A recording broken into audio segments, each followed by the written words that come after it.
아멘. 감사합니다. 구원상담 8번 결심 고린도후서 6장 2절 말씀. 가라사대 내가 은혜 베풀 때에 너를 듣고 구원의 날에 너를 도왔다 하셨으니 보라 지금은 은혜 받을 만한 때요 보라 지금은 구원의 날이로다. 아멘. 우리 결심하면 이 결자가 어떤 결인지 혹시 알고 계세요? 이 결이 터질 결이에요.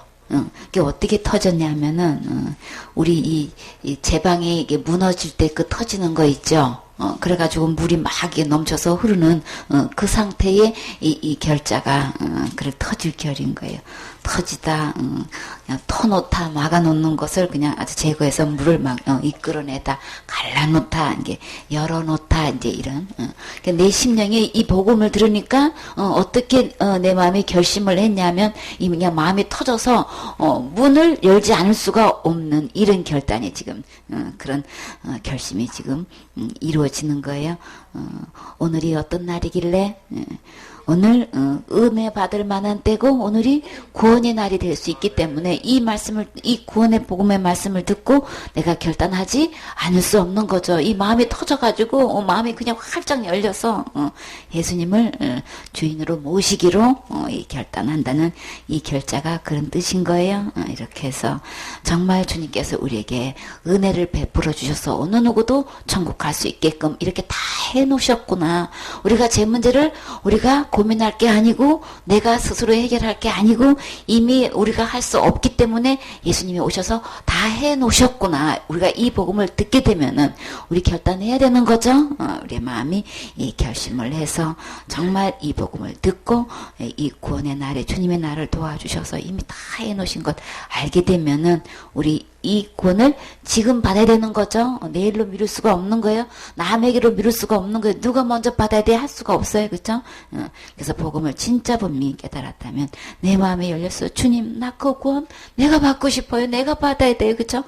이제 이렇게 깨달아지듯이 우리 이런 그 결단한 할 그런 결심의 날이 오늘 있어야 되겠지요. 이렇게 해서 주님은 보라, 지금 좀 보라는 거예요. 이렇게 구원 다 해놓은 것 좀 보라는 거예요. 우리 눈에 이것이 보여야 되는 거예요. 우리 성경을 가지고 교회 다니면서 예배 드린다고 하면서도 액세서리로 그냥 패션으로 갖고 다니지는 모르겠지만 그 속에 진짜 보아야 할 것, 우리 주님께서 다 구원해 놓으신 거 이거 보셔야 되는 거예요. 그래서 우리는 그것을 받기만 하면 되는 거예요. 은혜로 다 해놓으신 거예요. 우리가 열심으로 한 거 아니에요. 내가 충성봉사 헌신으로 구원할 수 있는 거 아닌 거예요. 그것은 상급인 거고 우리 지옥 갈 죄로부터의 구원은 우리 알 수 없어요. 왜요? 생명을 요구하기 때문에 우리는 할 수 없어서 예수님 오셔서 생명 바쳐서 우리를 완전하게 구원해 놓으셨어요. 그래서 이 구원을 내가 받기만 하면 되는 거구나. 은혜로 되는 거구나. 그래서 오늘 지금 받을 수 있는 거구나. 우리 깨닫게 되는 거죠. 그래서 오늘 받으면 오늘이 무슨 날이 되는 거예요? 구원의 날이 되는 거예요. 은혜 받는 날이 되는 거예요. 은혜 받는 때가 있어요. 지금인 거예요. 오늘인 거예요. 내일로 미루지 마세요. 나중으로 미루지 마세요. 먹고 살기 힘들다고 그거는 나중에 그냥 돈도 벌 수 없고 죽음 임박해서 그때나 생각해보고 미룰 일이 아닌 거예요. 우리의 생명은 내가 마음대로 할 수 없는 거죠. 우리는 다 사형 선고를 받아서 언제 집행할지 아무도 모른다고요. 그렇기 때문에 오늘들은 오늘이 구원의 날이 되는 거죠. 이때를 놓치지 말아야 되겠죠. 주님께서 가라사대 그랬어요. 이 가라사대는 어디서 하신 말씀인가요? 이사야 49장 8절에 보면 여호와께서 또 가라사대 은혜의 때에 내게 응답하였고 구원의 날에 내가 너를 도왔도다.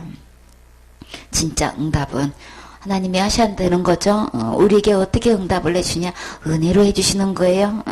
나를 이렇게 구원의 날에 주님이 나를 전적으로 도와주셔서 우리가 구원받는 날이 있게끔 해주신 거죠. 내가 장차 너를 보호하여 너로 백성의 언약을 삼으며 나라를 일으켜 그들로 그 항모하였던 땅을 기업으로 상속해 하리라. 우리 어떤 땅을 상속받아야 돼요? 천국을 우리 상속받아야 되겠죠? 우리가 진짜 천국에 들어가서 그 나라가 나의 기업이 되려면 우리 이 지옥갈지로부터 구원받아야 되는 거죠. 이렇게 해서 은혜로 우리 주님이 다 이렇게 응답해 놓았고 우리가 구원받을 수 있도록 다 도와주셨기 때문에 장차 나를 위해서 주님께서 완전하게 다 보호해 주시고 이렇게 약속하셨어요. 약속하셔서 하나님의 나라를 기업으로 상속할 수 있도록 이렇게 어마어마하게 축복을 해 놓으셨는데 이거 누가 제일 먼저 받아야 되는 거예요? 내가 제일 먼저 받아야 되는 거죠. 그러니까 우리 마음속에 주님 복음의 말씀 듣고 빨리 결심해야 되겠죠. 사도행전 11장 1절 말씀. 유대에 있는 사도들과 형제들이 이방인들도 하나님의 말씀을 받았다함을 들었더니 베드로가 예루살렘에 올라갔을 때에 할례자들이 일난하여 가로되 내가 무할례자의 집에 들어가 함께 먹었다 하니 베드로가 저희에게 이 일을 차례로 설명하여 가로되 내가 요바성에서 기도할 때에 비몽사몽간의 환상을 보니 큰 보자기 같은 그릇을 내 귀에 메어 하늘로부터 내려와 내 앞까지 들이우거늘 이것을 주목하여 보니 땅에 네 발 가진 것과 들짐승과 기는 것과 공중에 나는 것들이 보이더라. 또 들으니 소리 있어 내게 이르되 베드로야 일어나 잡아먹으라 하거늘 내가 가로되 주여 그럴 수 없나이다. 속되거나 깨끗이 아니한 물건은 언제든지 내 입에 들어간 일이 없나이다 하니 또 하늘로부터 두 번째 소리 있어 내게 대답하되 하나님이 깨끗하게 하신 것을 내가 속되다 말라 하더라. 이런 일이 세 번 있은 후에 모든 것이 다시 하늘로 끌려 올라가더라. 마침 세 사람이 내 우거한 집 앞에 섰으니 가이사라에서 내게로 보낸 사람이라. 성령이 내게 명하사 아무 의심 말고 함께 가라 하시매 이 여섯 형제도 나와 함께 가서 그 사람의 집에 들어가니 그가 우리에게 말하기를 천사가 내 집에 서서 말하되 내가 사람을 요바에 보내어 베드로라 하는 시몬을 청하라. 그가 너와 내 온 집에 구원 얻을 말씀을 내게 이르리라 함을 보았다 하거늘 내가 말을 시작할 때에 성령이 저희에게 임하시기를 처음 우리에게 하신 것과 같이 하는지라. 아멘. 이제 베드로가 여기가 지금 어딘 거예요? 가이사라 고넬료 집인 거죠. 유대에 있는 사람들과 형제들이 이방인들도 하나님의 말씀을 받았다함을 들었더니 근데 베드로가 이제 예루살렘에 사역을 마치고 이제 올라왔어요. 그랬더니 그들의 반응이 어땠나요? 할례자들이 이제 베드로가 이제 가이사라에서 이 고넬료 집에서 이런 엄청난 이제 하나님께서 일을 해주셨다는 그것을 이제 여기서 사도들도 들었고 형제들도 들었어요. 그 중에 누구도 있었어요? 할례자들도 있었어요. 근데 그 반응이 지금 베드로가 올라왔으면 거기에 대해서 참 정말 수고했다고 하나님께서 그렇게 역사하셨으니 참 정말 너무너무 감사하다고 이런 간증을 나누는 게 아니고 여기서 그 막 또 한 번 또 직접 듣고 싶다고 이런 마음으로 지금 맞이하는 게 아니고 힐난을 했다 지금 그러고 있는 거예요. 왜 이렇게 힐난하는 거예요? 그냥 트집을 잡아가지고 거북할 만큼 막 따지고 그냥 듣는 거예요. 꼭 책망하듯이 그냥 꼭 비난하듯이 힐책하듯이 이렇게 이런 식으로 이렇게 베드로를 대한다는 거는 우리 참 하나님의 큰 역사를 이루신 것을 간증을 갖고 오게 되면은 이 두 가지 반응이 있어요. 거기에 대해서 잠잠히 맞이하는 사도들과 형제들과 있는가 하면 이게 힐난한 자들이 있기 때문에 여기에 대해서도 하나님께서 정확히 어떻게 일하신 거 우리 분명히 말할 수 있어야 되는 거죠. 내가 한 것 아니고 누가 하셨다는 것을 하나님이 이렇게 하셨습니다라는 것을 우리 분명하게 단호하게 이야기해 줄 수 있어야 되는 거죠. 어느 누구도 하나님 하신 일에 힐난을 했다가는 이거는 하나님의 영광을 가리는 거고 그 본인들한테도 절대 그것에 대한 축복이 아닌 거예요. 그렇죠? 함께 아멘하고 함께 기뻐하고 함께 즐거워해야 되는 거지. 그래서 또 듣고 싶어 해야 되는 거죠. 그래서 베드로는 입을 열어서 그 힐난하는 할례자들을 향해서 하나님께서 어떻게 일을 하신 것에 대한 이제 간증을 쭉 하는 거예요. 이 사역 보고를 통해서 이제 우리 교훈을 받기로 해요. 그래서 이제 무할례자의 집에 들어가서 이제 그들이 트집 잡는 거는 그들은 할례를 받지 않은 그런 자들 집에 들어가가지고 이제 뭐 구원받았네 여긴 관심도 없어. 한 영혼이 한 집안이 어떻게 구원받은 것에 대해서는 지금 전혀 관심 없고 뭘 지금 트집을 잡는 거예요? 어째 뭐 할래 집에 가가지고 이렇게 함께 먹었냐 지금. 근데 사실 이 베드로가 언제 이런 문제로 자기도 시험 들어가지고 슬그머니 자리에 뜬 적이 있었죠. 언제 그랬어요? 갈라디아 교회에 편지 쓸 때에 베드로가 이방인들과 함께 식사하는데 유대에서 이제 사람들이 내려온다고 하니까 바나바가 슥 먼저 일어나서 안 먹은 척하고 딴 데 가니까 그 영향을 받아서 베드로님도 이제 슬그머니 일어나서 가니까 함께 먹었던 형제들도 이 분위기 보니까 이거 안 되겠는 거야. 그래가지고 그냥 또 그냥 너도 나도 일어나니까 이제 아주 그냥 공개적으로 그냥 책망을 했죠. 그랬던 베드로인데 오늘은 어때요? 이 힐란 받은 것에서 전혀 영향받지 않고 하나님께서 인도하신 대로 그대로 순종할 분들은 그 무할례자의 집에 들어가서 함께 먹었다고 힐란하는 자들 향해서 이렇게 차례로 지금 설명하고 있어요. 베드로가 저에게 이 일을 차례로 설명하여 가로되 당황하지도 않고 여기에 대해서 그냥 뭐 이렇게 그냥 눈치 보고 그냥 슬금슬금 그냥 이렇게 대충대충 얘기하는 게 아니고 차분하게 지금 설명하고 있어요. 그게 어떻게 됐느냐 하면 이제 이렇게 하면서 가로되 내가 옆바성에서 기도를 하고 있었는데 비몽사몽간에 환상을 내가 보았거든. 그냥 큰 보자기 같은 그릇이 네개 이렇게 이게 보자기가 있으면 여기 귀에 이렇게 달려가지고 뭐가 이게 내려오는데 그게 뭐가 달려 있어요? 하늘부터 내려오는 그곳에 내가 본 주목해서 보니까 거기에 그냥 네 발 가진 들짐승이 가축들도 아니고 들짐승이 막 기는 것, 공중에 나는 것, 그런 것들이 가득 지금 그 보자기에 담겨 있는 거예요. 근데 그거 보는 것도 순간적으로 얼마나 놀랬겠어요. 근데 그런 게 어떻게 보자기에 이렇게 담겨서 내려와요? 그쵸? 참. 그렇게 내려오는데, 아니, 그걸 보는 순간에 놀랬을 텐데, 그것을 하늘에서 뭐라고 소리가 있는데, 뭐라 그래요? 아무도 안 보이고, 소리만 들리는데, 그거를, 아니, 이게 그냥 그대로 고기를 이렇게 해가지고 먹으라 이러면은 뭐 구워 먹든지 뭐 어떻게 요리를 해서 먹든지 하는데 아예 살아있는 채로 내려오는데 이거를 잡아먹으라고 하면은 여러분은 잡아먹을 수 있어요? 베드로도 못하는데 우리가 어떻게 이거, 그쵸, 당연히 베드로 그냥 막 깜짝 놀랐겠죠. 그러니까 당연히 그냥 나오는 소리는 주여? 그럴 수 없나이다. 그러면 누가 말씀하신 거예요? 주님이 말씀하신 거예요. 자기가 주라고 불렀으면 그 목소리는 주님이 하신 거죠. 근데 그 보니까 그 들짐승이 정한 짐승이 아니고 어떤 짐승인 거예요?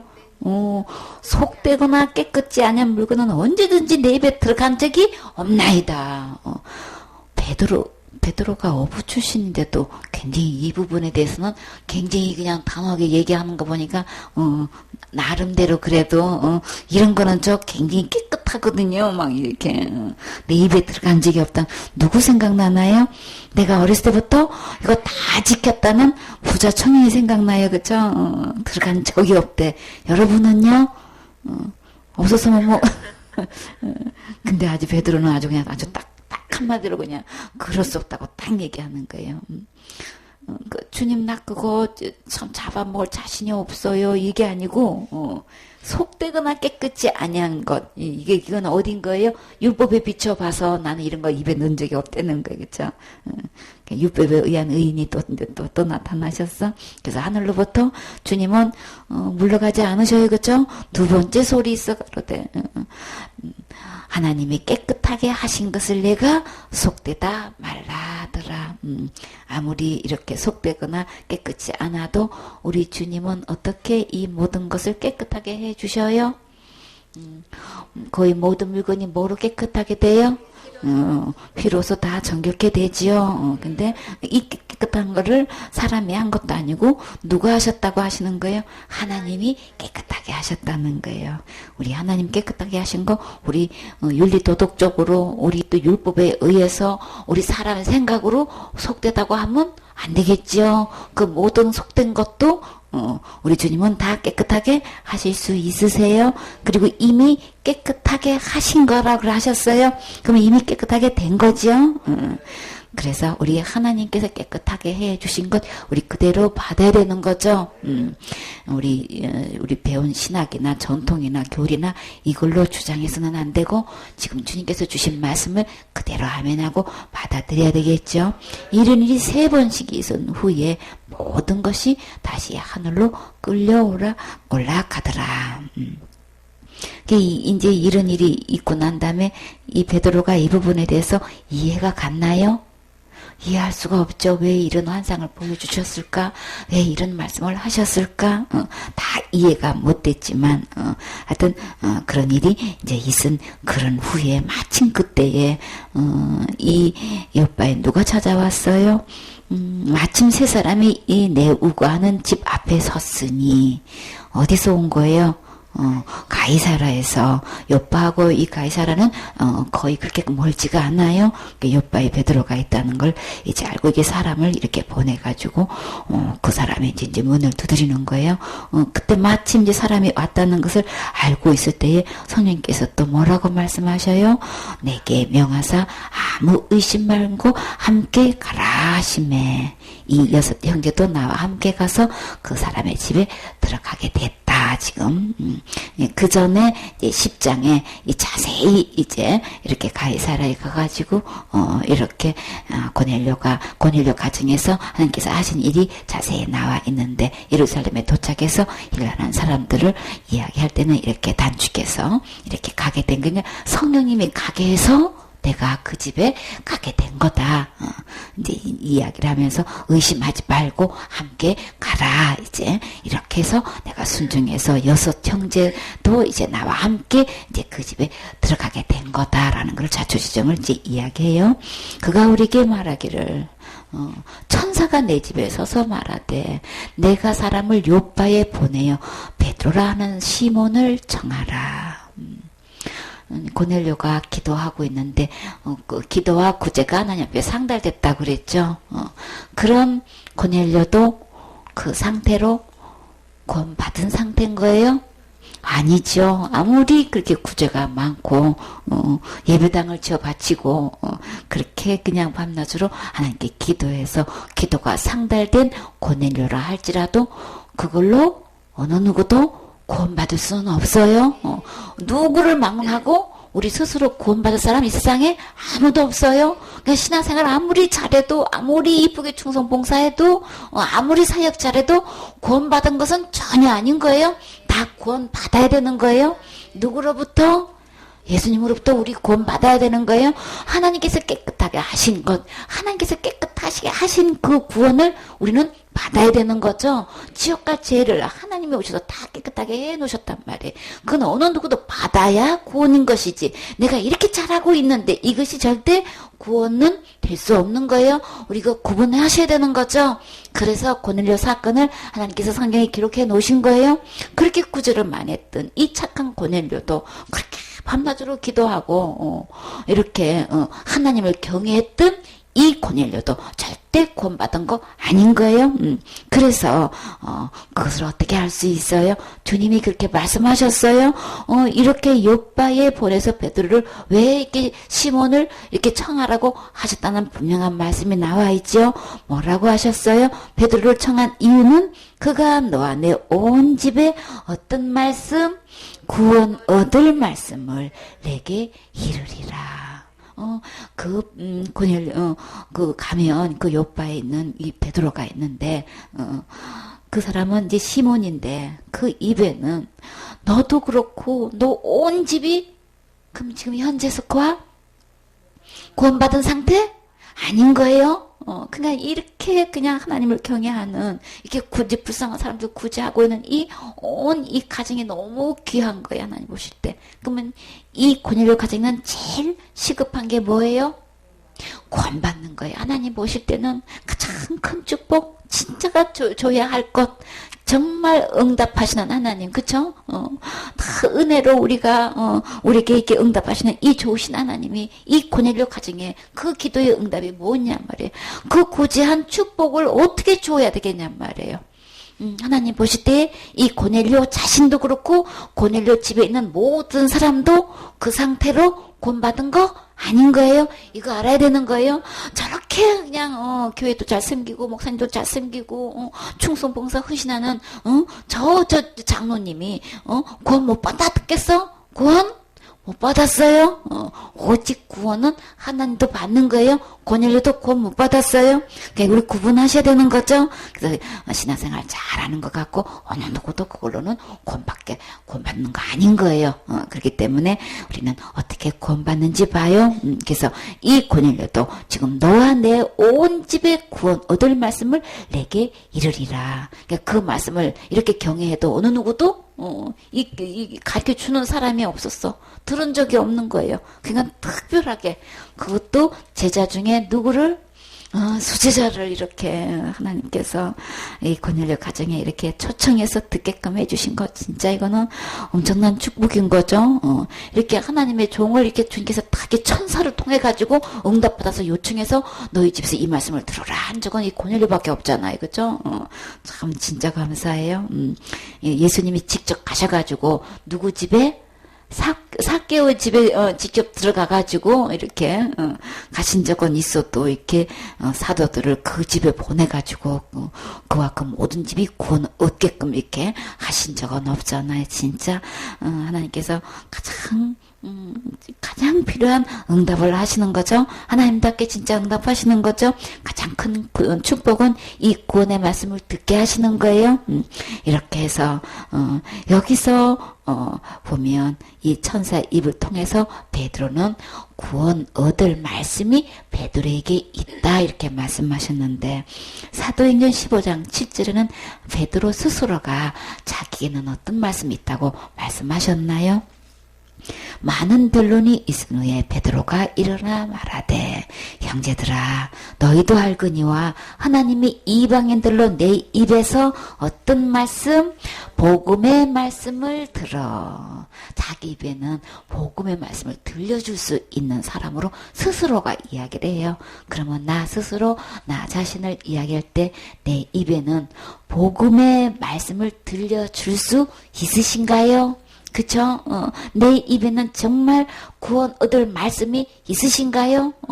정말 주의 종이라고 하면서 하나님의 종이라고 하면서 목사라고 하면서 그 입에는 구원 얻을 말씀이 전혀 없어. 그 입에는 복음의 말씀이 전혀 없어. 그 복음의 말씀을 듣고 믿어서 구원 얻을 그 말씀은 그 입에 전혀 없는 그런 사람이 지금 너무나 많은 거예요.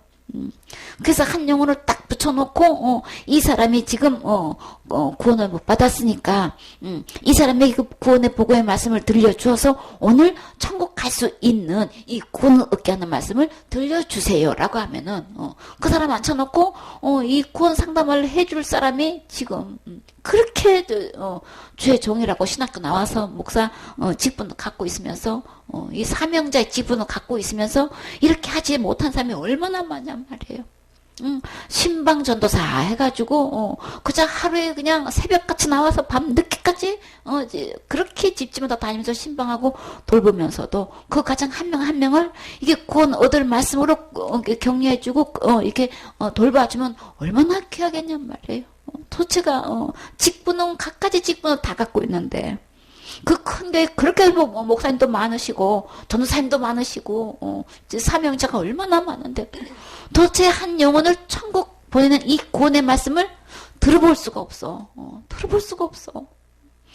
체킹해서 신방 이 상담해보면 이런 말씀 처음 들었는데요. 몇십 년 동안 교회 다니면서 이런 말씀은 처음 들었대.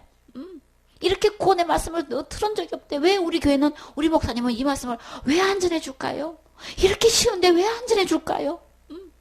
어느 누구한테 부목사님이고 당회장 목사님이고 전도사님이고 뭐 신방 목사님이고 어느 누구한테도 이거 내가 들어본 적이 없다는 거야. 진짜 안타깝죠. 이렇게 구원의 말씀을 들려주면 얼마나 좋겠냔 말이에요. 그 많은 교인들 다 구원받고 천국 함께하면 얼마나 좋겠냔 말이에요. 근데 이 고넬료를 주님 사랑하셔서 이렇게 구원 얻을 말씀이 있는 이렇게 베드로를 보내주신 거 진짜 축복 중인 축복인 거죠. 나를 통해서 구원의 말씀을 듣게 해주신 것은 이 세상에서 그냥 천국을 막론하고 이보다 더 큰 축복 없어요. 우리 이 말씀 들을 때 아멘하고 순종하셔야 되겠죠. 이 베드로의 입에 구원 얻을 말씀이 있어서 내게 이르리라 라고 해서 순종하고 이제 베드로를 요청했고, 베드로가 왔을 때 고넬료는 베드로를 어떻게 맞이했어요? 너와 내 집에 구원 얻을 말씀이 그 입에 있다 하니까 막 사람으로 보이지를 않아. 그냥 하나님을 모시듯이 어떻게 맞이했어요? 엎드려 절하면서 그냥 베드로를 맞이했잖아요. 그래서 나 똑같은 사람이야. 하나님께 경배하고 그냥 일으켰죠. 그쵸? 이런 자세로 참 단마음으로 나와 내 온 집이 구원 얻다니 율법으로 하라 할 것 같으면 그 어느 누구도 구원받을 수 없는데 구원 얻을 말씀을 들려주신다는 게 얼마나 감사하겠냔 말이에요. 이게 하나님을 영접하듯이 막 천사를 영접하듯이 막 이런 자세로 아주 간곡한 마음으로 영접을 해서 이렇게 말씀을 듣기 시작하는데, 내가 말을 시작할 때에 그냥 그 고넬료와 온 가정이 얼마나 사모를 했는지, 세상에 말씀을 시작할 때부터 누가 임하셨어요? 성령님이 급하셨어. 그냥 말씀이 그냥 딱 그냥 시작할 때부터 성령이 임하셔가지고 처음 우리에게 하신 것 같이 하는지라. 처음에 우리에게 하신 것 언제 처음에 어떻게 하셨어요? 오순절 날이 이름에 저희가 다 같이 한 곳에 모였더니 그때 어떤 일이 일어났어요? 성령님이 처음에 임하셨죠. 임하셔가지고 그냥 그때 임한 것, 그 현장에 있었던 그 역사가 세상에 이방인 고넬료 집에 그와 같은 동일한 성령님이 임하시더라는 거예요. 그냥 성령님이 임하시더라는 게 아니고 우리에게 하신 것 같이, 처음에 우리에게 하신 것 같이 그렇게 일을 하시더라는 거예요. 여기 이제 이 오순절이라고 하면은 우리 6월절은 며칠이에요? 정월 14일이죠. 그 다음 날은 무슨 절이에요? 무교절이죠.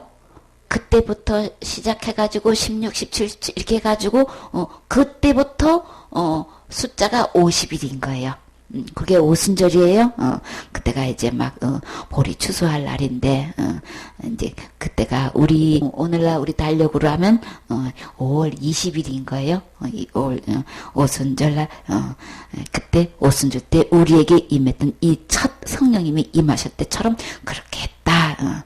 그때 사도행전 2장 2절에 보면 호련히 하늘로부터 급하고 강한 바람 같은 소리가 있어 저희 앉은 온 집에 가득하며 불의 혀같이 갈라지는 것이 누구에게 보여요? 저희에게 보여 각 사람 위에 임하여 있더니, 그냥 각 사람에게 불의 혀같이 막 다 이렇게 임한 게 눈으로 다 보이는 거야 이제. 그런지 이제 영의 눈이 열려가지고 다 볼 수 있게끔 해주시고, 저희가 다 성령의 충만함을 받고 성령이 말하게 하심을 따라 다른 방언으로 말하기를 시작하니라. 이렇게 우리에게 이렇게 처음으로 이렇게 하신 것 같이 저에게도 임하셔가지고 성령님이 막 이렇게 역사하시는 걸 볼 수 있었다. 이렇게 지금 아주 그냥 자세히 지금 설명하고 있는 거예요. 내가 주의 말씀에 요한은 물로 침례를 주었으나 너희는 성령으로 침례를 받으리라 하신 것이 생각나노라. 이렇게 성령으로 직접 막 임하셔가지고 각자에게 막 이렇게 막 충만한 우리에게 임하셨던 것처럼 이 고넬료 가정에게 임하시는 거 보니까 그때 하신 말씀이 진짜 성령으로 침례를 받는다고 하시더니 진짜 그러네. 막 이제 그 생각이 내가 떠올랐다. 그런즉 하나님이 우리가 주 예수 그리스도를 믿을 때에 주신 것과 같은 선물, 어떤 선물인 거예요? 예수 그리스도께서 우리에게 각자에게 주신 선물 어떤 선물인 거예요? 구원의 선물인 거죠. 주님께서 은혜로 주신 누구를 통해서? 주 예수 그리스도를. 이 예수님이 어떤 예수님? 지옥 갈 모든 죄에서 구원하신 예수님인 거죠. 그 예수님이 나의 어떤 위치에 주인으로 되셨을 때는 그 주님이 이뤄놓으신 이 구원을 내가 받아들일 때는 그 선물을 받는 것처럼 저에게도 똑같이 주시더라. 이 유대인에게 주신 선물을 이방인에도 똑같이 주시는데 근데 이 주시는 분이 누구신 거예요? 하나님이 우리에게 주신 것처럼 하나님이 그들에게 주시는데 내가 누구간데 하나님을 능히 받겠느냐? 하나님 이방인한테 왜 그런 선물 왜 주세요? 주지 마세요. 내가 그렇게 어떻게 할 수 있겠냐? 여러분 같으면 그렇게 할 수 있겠느냐? 같이 이제 할례 안 받았다고 그렇게 가가지고 성령님이 하나님이 직접 임하셔가지고 그렇게 이렇게 성령 충만한 이 성령 침례를 막 내리시는데 내가 누구간데 그걸 막을 수 있겠냐? 그러니까 그 말 듣고 보니까 어때요? 이 말을 듣고 잠잠하여 하나님께 영광을 돌려 가로되. 우리는요 율법의 기준을 듣고 보면 하나님의 하신 일 우리 다 이해할 수 없어요. 그러니까 하나님이 그렇게 엄청난 일을 진짜 아름다운 일 선한 일을 하시는데도 우리는 율법의 잣대를 놓고 보면은 뭐 하고 있어요? 일을 안 하고 있잖아요. 그냥 트집을 잡아가지고 문제로 삼고 막 이렇게 기껏 수고하고 이 베드로에게 막 힘 빼는 일만 하고 있단 말이에요. 그러니까 우리는 하나님의 시각으로 하나님께서 하신 일을 우리는 볼 수 있어야 되는 거죠. 율법에 우리는 갇혀놓은 것이 아니고 율법 위에 은혜의 법으로 한 거예요. 그렇게 해서 하나님께서 은혜로 이렇게 이방에게도 이렇게 같은 동일한 이렇게 선물을 주시더라. 듣고 보니까 주님이 진짜 엄청난 일을 하셨네 하고 이렇게 영광을 돌리게 돼서 참 다행이에요. 그쵸? 끝까지 이들이 막 문제를 삼고 트집을 잡고 계속 일을 하다 보면은 주님이 가만히 계시겠어요? 그쵸? 이들은 율법의 잣대로 보고 그렇게 오해하고 이렇게 했지만 결국 그 말씀 듣고 잠잠하게 이렇게 그때라도 영광 돌려서 진짜 다행인 거죠? 그래서 깨달은 말씀. 베드로 말씀을 이렇게 사회복을 듣고 보니까 하나님께서도 누구에게 이방인에게도 생명 얻는 해결을 주셨도다 하니라.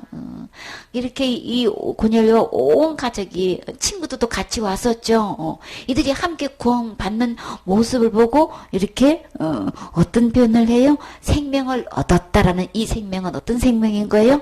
영원한 생명인 거죠. 절대 빼앗기지 않고 잃어버리지 않는 이 생명을 이방에도 주었다라고 하는 거예요. 그러면 이 생명을 얻을 때에 여기서 어떤 용어가 들어갔어요? 생명을 얻는 회개를 주셨도다 하니라.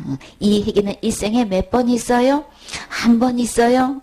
각기 제 길로 갔는데 예수님께로 돌아오는 게 회개라 그랬어요. 하나님 버리고 떠난 것이 죄인데 그 목자 되시는 생명 되시는 예수님께로 돌아오는 게 회개인 거예요.